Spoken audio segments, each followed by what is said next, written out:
do back here. You know what, Jeff? You go up there with him. I'm going to video it from down here. The man, the myth, the legend. He owns all this stuff. If you ever get out here to Jerome, you got to check it out. Look at that old Jeep right there. Let me see if I can zoom in. He's got four-wheel drives from the World War I era. Here's an old hit and miss engine. They actually use it to saw tabletops. Looks like something Dudley Do-Right would use. Old C cab. Over there he's got a 1913 electric car. Had a 50-mile range.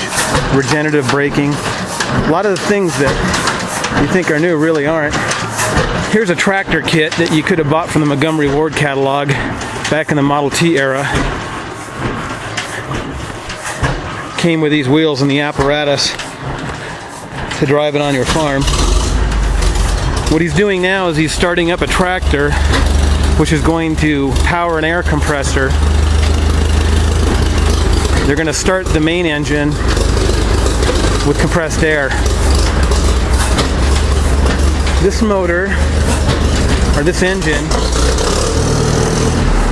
is 10,100 cubic inches. We actually thought about putting one of these in a JK.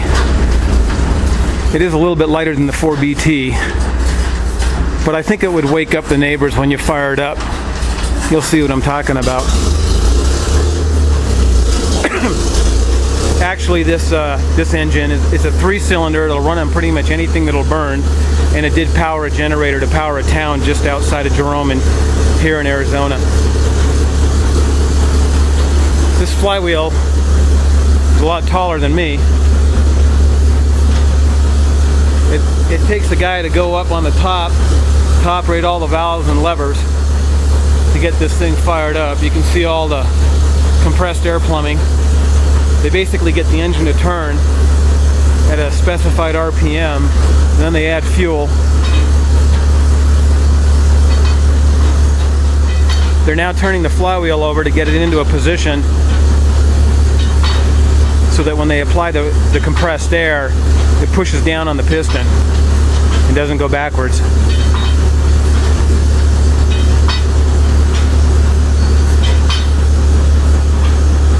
I'm honored to say this is the first time I've been here, and I've actually had the proprietor start the motor for me.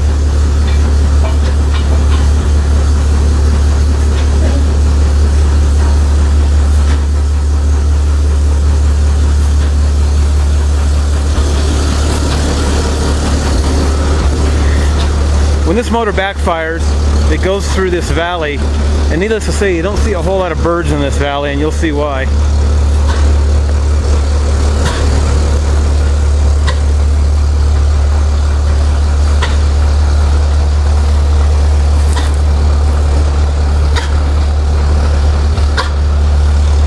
Old military track vehicle. Down the hill here, they used to have one of those old Suzukis that they ran around in Hawaii with a 2-stroke motor. There you go, 1939 Cummins. An old white. Look at this 4-wheel drive.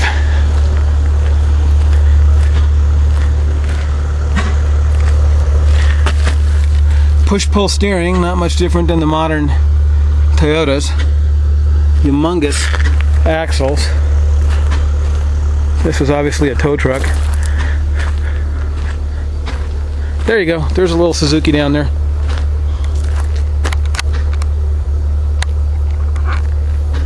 I drove one of those in Hawaii back in the late 1970s. Old steam engine.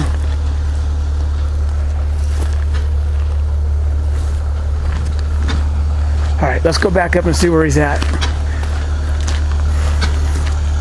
Costs about $10 to start this motor with the amount of fuel the tractor requires and the engine. So it gets about the same mileage as a JK going up a hill.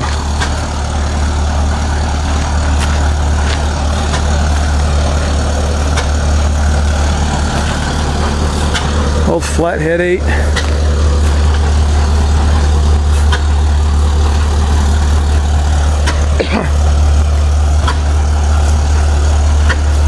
If I remember correctly, you'll hear the tractor motor stop when the air tank is full, and then we know he's ready to start turning the motor over. And I'm going to stand back a little because it is loud.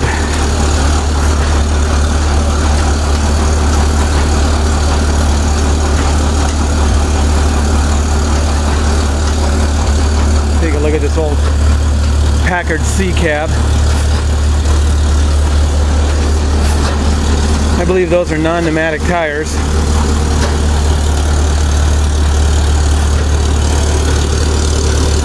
Most of these old engines had externally driven water pumps. This, I believe, is a gravity-fed radiator. No.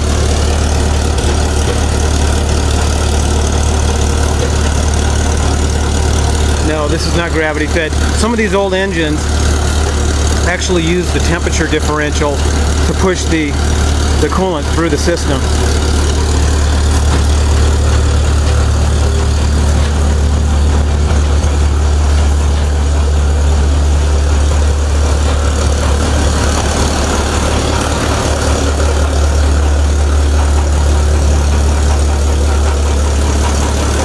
This tractor is running through a belt.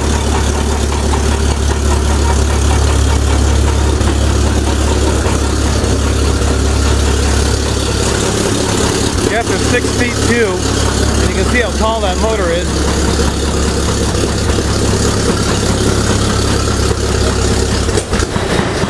Alright, tractor's turning off.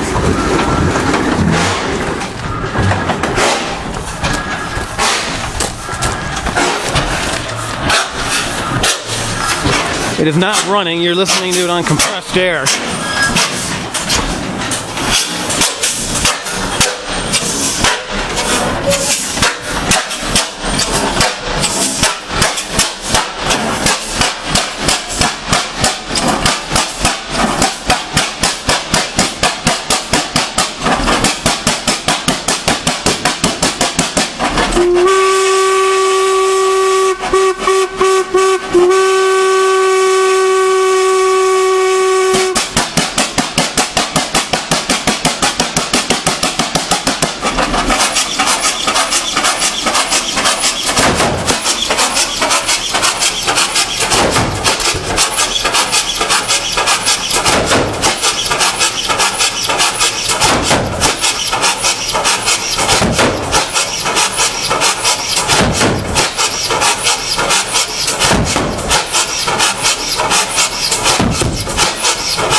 Hard to describe how loud this thing is, but the whole ground shakes. This is what they make with that sawmill. They make tabletops out of it, and they sell a lot of them here in Sedona, Arizona, and they also ship them throughout the country. They're really nice once they get them all cleaned up. Wow, that was worth the $10. Better spent than at Wendy's. Well, I hope you like Big Bertha, because I can barely hear now. Here you go, straight A Studebaker.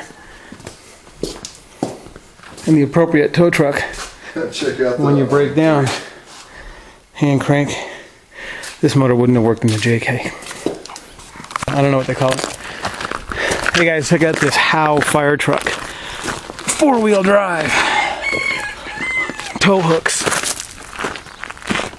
This is one of my favorite here. This old shell fuel hauler. Totally Art Deco. It's got a sleeper in the back. Old International. I think John Wayton drove one of those.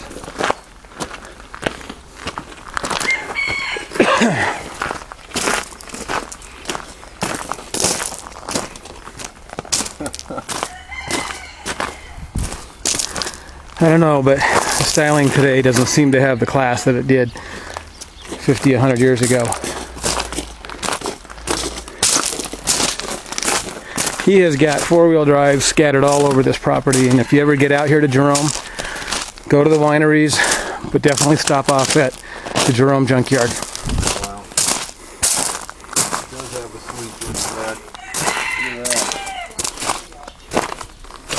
that. Looks like he had this registered just a couple of years ago.